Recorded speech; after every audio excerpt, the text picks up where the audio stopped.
В 1099 году крестоносцы захватили Иерусалим.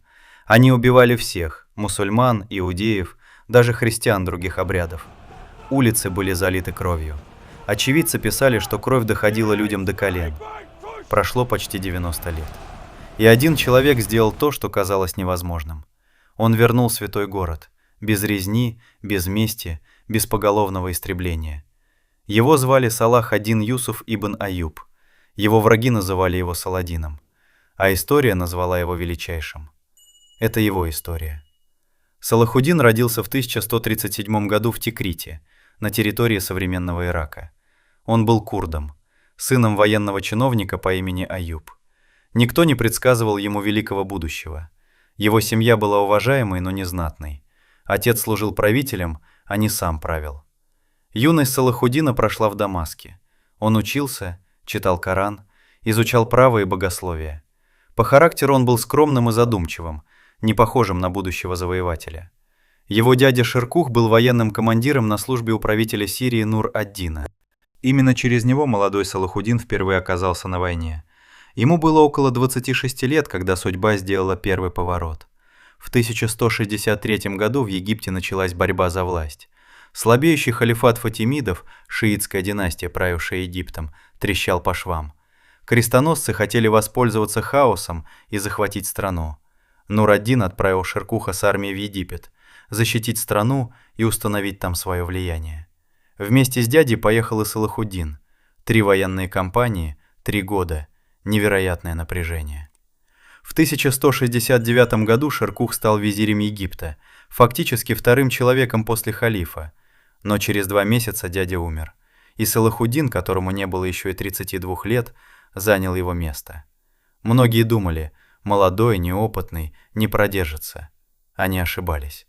Салахуддин действовал быстро и умно. Он заменил шиитских чиновников суннитами, построил новые медресе, реформировал армию и тихо, шаг за шагом, сосредоточил всю власть в своих руках. В 1171 году халиф Фатимидов умер. Салахуддин не назначил нового. Египет стал суннитским впервые за 200 лет. После смерти Нур-ад-Дина в 1174 году начался хаос. Его наследнику было 11 лет. Эмиры грызлись за власть. Салахуддин принял решение. Он двинулся из Египта на север. Дамаск сдался почти без боя. Горожане сами открыли ворота. За следующие 10 лет он объединил под своей властью Египет, Сирию, Месопотамию и часть Аравии. Но делал это не только силой. Он слал письма, вел переговоры, женился на вдовах правителей, заключал союзы. Его современники отмечали странную для полководца черту. Он не любил войну ради войны. Каждый поход был ему нужен для одной цели – Иерусалим. Он готовился к этому больше 10 лет. 4 июля 1187 года. Галилея. Холмы у деревни Хаттин. Салахуддин заманил армию крестоносцев в ловушку. Он отрезал их от воды, в разгар летней жары. Поджег сухую траву вокруг. Рыцари в тяжелых доспехах задыхались от жары и дыма. Лошади падали от жажды. Это была не битва, это было уничтожение. Почти вся армия Иерусалимского королевства погибла или попала в плен. Был захвачен животворящий крест, главная реликвия крестоносцев. Был взят в плен сам король Иерусалима Гида Лузиньян. После этой битвы у Иерусалима не осталось армии. Путь к городу был открыт. 20 сентября 1187 года армия Салахуддина окружила Иерусалим. Защитников почти не было, горожан – тысячи. Переговоры затягивались. 2 октября 1187 года, ровно через 88 лет после захвата города крестоносцами, Иерусалим капитулировал. И здесь произошло то, что потрясло весь средневековый мир.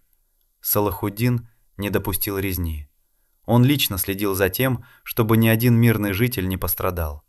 Христианам разрешили уйти, выкупив свою свободу. Тех, у кого не было денег на выкуп, многих отпустили бесплатно. Его брат Аль-Адиль попросил отпустить 1000 пленников в качестве подарка. Салахуддин согласился. Потом отпустил еще 1000 и еще.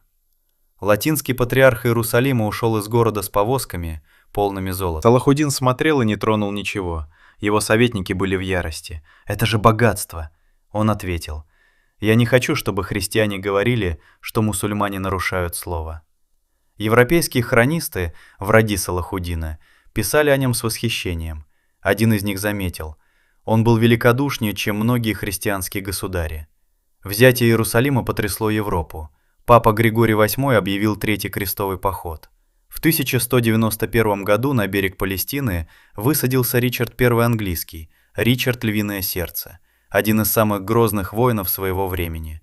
2 года они воевали друг с другом, побеждали попеременно. Эти двое испытывали друг другу странное взаимное уважение. Когда Ричард заболел во время осады, Салахуддин прислал ему фрукты и лед с горных вершин. Когда лошадь под Ричардом была убита в бою, Салахуддин прислал ему 2 заменных коней. В 1192 году был подписан мир, и Иерусалим остался за мусульманами. Христианам разрешили посещать святые места. Оба лидера, кажется, понимали, они нашли достойного противника. В марте 1193 года, через несколько месяцев после мира с Ричардом, Салахуддин умер в Дамаске. Ему было около 55 лет. Когда открыли его казну, там нашли 1 золотой динар и несколько серебряных монет.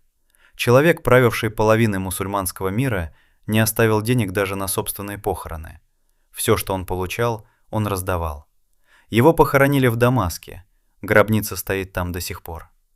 8 веков спустя Салахуддин остается символом не только для мусульман, для всего мира. Символом того, что величие измеряется не только победами, но и тем, как ты обращаешься с побежденными. Он вернул Иерусалим, но запомнили его не за это. Запомнили за то, как он это сделал. Если это видео тронуло тебя, поставь лайк.